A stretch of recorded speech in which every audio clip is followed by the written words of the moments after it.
Hello, traders. FX Pip Collector here. Today is Monday, June 16th, and this is my analysis for the pound yen.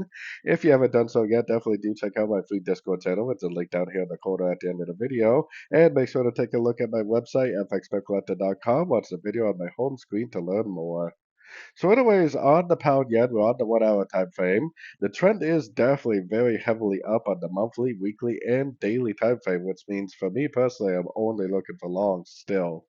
Now, whether this goes down and gives me a break of structure or not, I have no idea. But even if it does on the 1 hour time frame go down and break, we have to kind of assume that any move we see to the downside is likely just a pullback to the uptrend.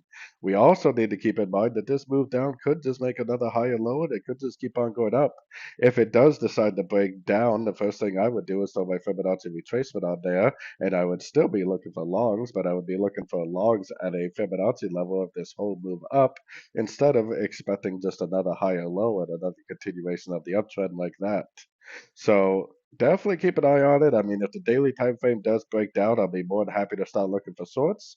But until then, I am definitely looking for longs every single chance I get at the end of every pullback I see on these sort of time frames.